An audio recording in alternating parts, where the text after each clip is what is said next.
چیرۆکەکانی مەسنەوی نووسین و ئامادەکردنی محەممەد قاسمزادە وەرگێڕانی بەرزان محەممەد. ئەم بەرهەمە لەلایەن ناوەندی چاپەمەنی ڕۆژهەڵاتەوە چاپ کراوە. خوێندنەوە و بەدەنگیکردن دەستگای میدیایی هاوڵاتی. دەفتەری یەکەم. پیری چەنگژەن.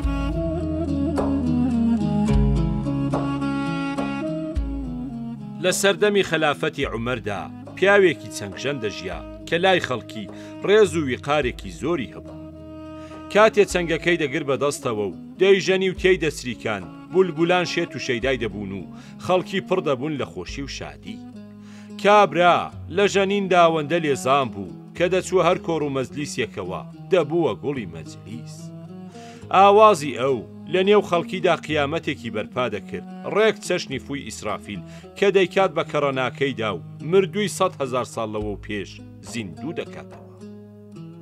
وەختێنەوای چەنگەکەی و دەنگە سەمەرەکەی خۆی بەرز دەبوونەوە، تەنانەت فیلیش باڵی لێ پەیدا دەبوو.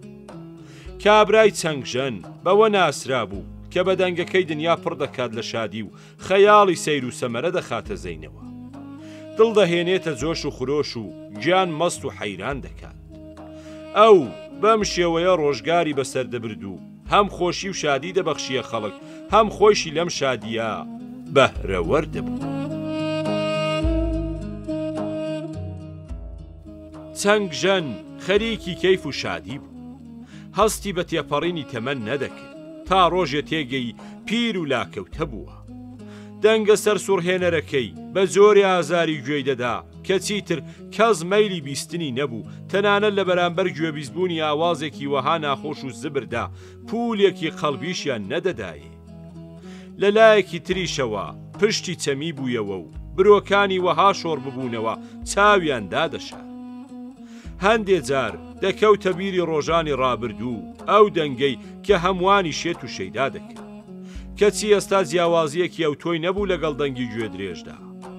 لە هەر شوێنێ بیویستایە بژەنێ یان گۆرانی بچڕێ، خەڵکی یان دەریان دەکرد یان خۆیان هەڵدەسان و لەوێ دەڕۆیشتن.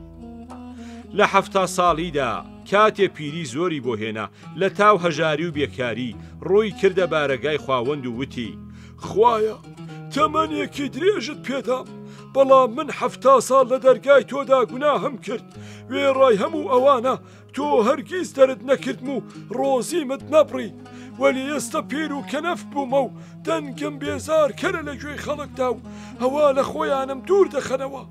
بۆیە ئەمڕۆ میوانی تۆم، ئێستا کە هیچ کەسێک کەیفی بەژەنین و گۆرانی من نایەت، دەمەوێ بۆ تۆ بژەنم. کابرا چەنگەکەی هەڵگرت و هەروە کە لەژێر لێویەوە ناوی خودای دەهێنا بەرەو گۆڕستانی یەسریب کەوتە ڕێ. دەڕۆیشت و بەخۆی دەوت: ئەمڕۆ حەق دەستەکەم لە خوددا دەوێ، خوددا پارەم دەداتێ تا ئەوریشمی پێ بکڕم و جلوبەرێک بدەم بە دوورینە، چونکە و نیازی دڵی کەش بوونەوەرەکان گیرا دەکات. پاشان لەسەر گۆڕێک دانیشت و دەستی کرد بە ژەنین و گۆرانی چڕین. کەس لەو دەوروبەرە نەبوو، ئەو دەیژەنی و فرمێسکی هەڵدەوەران. ئەوەندەی ژەنی تا سەرنجام بێتاقەت بوو. چەنگ لە دەستی بەربووەوە و سەری لەسەر کێلی گۆڕەکە دانا و خەوی لێکرد. لە خەونیدا گیانی لە جەستەی جیابەوە و خۆی لە چەمەنزارێکی سەرسەوزدا بینیەوە. گیانی ئەوەندە بە کەشیە و چەمەنزارە ئاسوودە و شادومان بوو، خۆزگەی دەخواست مۆڵەتی ئەوەی هەبوایە بۆ هەمیشە لەو چەمەنزارەدا بمایەتەوە. تا بەهۆی ئەو سەرسەوزی و بەهارە دڵگیرەوە گیانی بە حەسابایەوە. بەخۆی دەوت: خۆزگە لەم چەمەنزارە سەیرەدا دەمامەوە و بەبێ قاچ و سەری جسمانی سەفەرم بکردبایە و بەبێ پێویستیم بە لێ و ددان لە شیرینیەکەی بەهرەوەر بوایم. چ چەمەنزارێکی جوان و دڵڕفێنە، خۆزگە هەمیشە تێیدا دەمامەوە و بیر و هۆشم ماسوودە ببوایە و لە ماسوودەیەدا خۆمم هاوتای فریشتەکانی عەرش ببینایە.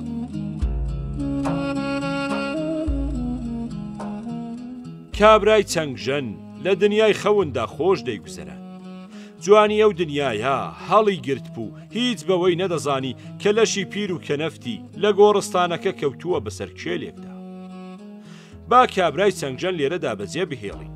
بەڵام ئەوە بزانن کە عومەر بە هەڵکەوت لەو ساتەدا بێدار و بەئاگا بوو، وەلێ لە پڕێکدا خەو پەڕیە چاوی بە زۆرێکی وەها نەیتوانی خۆی لەبەر ڕابگرێ. عومەر سەراسیمە ببوو ئەوە چه حاڵەتێکە کە لە ناکاوێکڕا تووشی بووە. وەها حاڵەتێک هەرگیز لە ژیانی ئەودا پێشینەی نەبووە، بەڵام تێفکری ئەمە حاڵەتێکی غەیبیە و هەڵبەتە بێهودە نییە. پاشان سەری خستە سەر بالیف و بە زوویی خەوی لێکەوت. لە هەمانە و ساتەدا لە غەیبەوە دەنگێکی ژنەفت کە پێی وت: ئەی عومەر، هەستە و حازەتی بەندەیەکمان بەجێ بهێنا، بەندەیەکی تایبەت و ڕێزداری ئێمە هەنووکە لە گۆڕستانە، پەلە بکە و بچۆ بۆ بەیتولمال و 700 دینار هەڵگرە و بڕۆ بۆ لای، پێی بڵێ ئێستام پارەیە بگرە بۆ کڕینی ئاوریشم، کاتیان پارەیە تەواو بوو سەر لە نوێ وەرەوە بۆ ئەم شوێنە.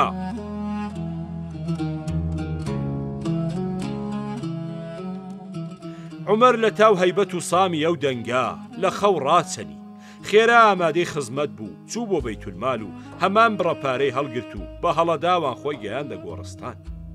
عومەر لە گۆڕستان پیرێکی پەککەوتەی دی کە چەنگێک لە تەنیشتیەوە کەوت بوو. لەو تێپەڕی و دەوروبەری گۆڕستانەکە گەڕا، کەسی نەبینی. چەند جارێک کنوکەلەبەرەکانی گۆڕستانەکە گەڕا، بەڵام تەنیا ئەو پیاوەی بینی بەخۆی وت مەبەستی دای غەیبی ئەم پیرە شاعرە نییە، چونکە وتی بەندەیەکی تایبەتی ئێمە، ئێخۆ لە دیدگای خواوەندا پیرە شاعرێک بەندەی تایبەت نییە.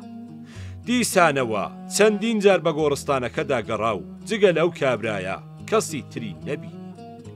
ئەم جارە بەخۆی وت بێگومان مەبەستیەم پیرەمێردەیە، چونکە لە نێو تاریکاییشدا دڵی ڕۆشن ێزگار زۆرن. ئەوەی وت و چووە ڕاستەری پیرە و بەو پەڕی ئەدەبەوە دانیشت. لە پڕێکدا و ناخوداگا پژمی و بەو هۆیەوە پیرەی چەنگژەن لە خەو هەڵسا. وەختی عومەری بەڕاستەری خۆیەوە دی زۆر ترسا، ویستی هەڵسێت و ڕاکە، وەلێ لەشی هاتە لەرزین. لە دڵی خۆیدا وتی خوایە فریان بکەوە ئەوە پیرەی چەنگژەن کەوتە داوی خەلیفەی تۆوە. لەلایەکی دیکەوە عومەر بارودۆخی ئەوی بینی و تێگەی ترساوە و بەو هۆیەوە ڕەنگی زەرد هەڵگەڕاوە و خەجاڵەتی دەکێشێ. پاشان عومەر پێیوت لە من مەترسە و ڕامەکە، چونکە لەلایەن خواوەندەوە هەواڵی خۆشم بۆ هێناوی. پەروەردگار ستایشی زۆری کردی، ستایشێکی ئەو تۆ کە عومەر عاشقی ڕووی تۆ بووە و تا مەزرۆی دیدارتە.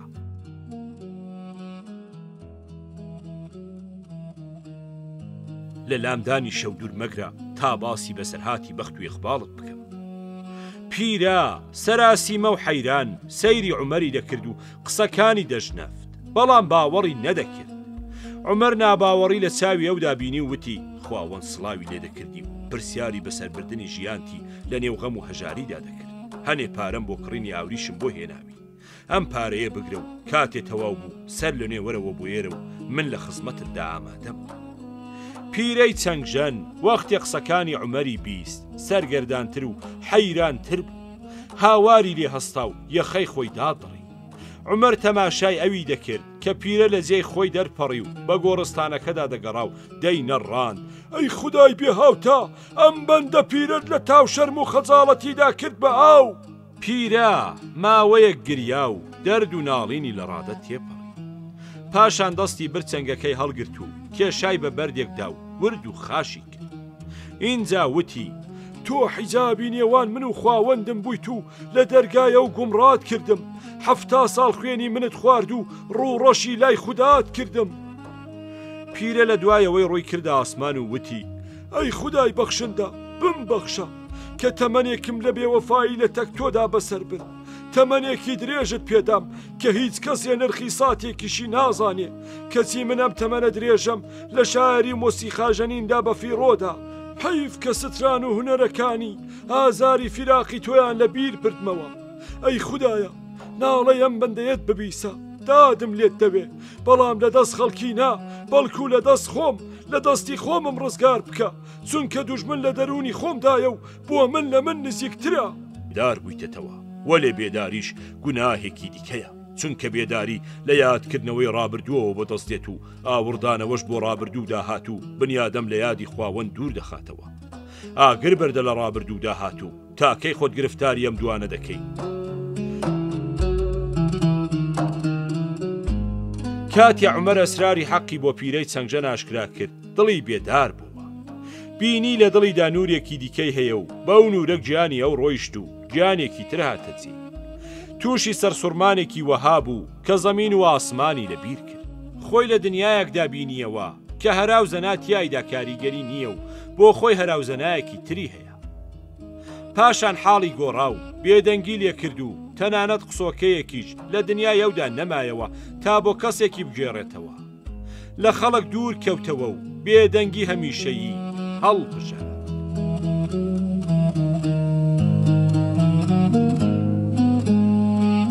لێکدانەوەی چیرۆکەکە.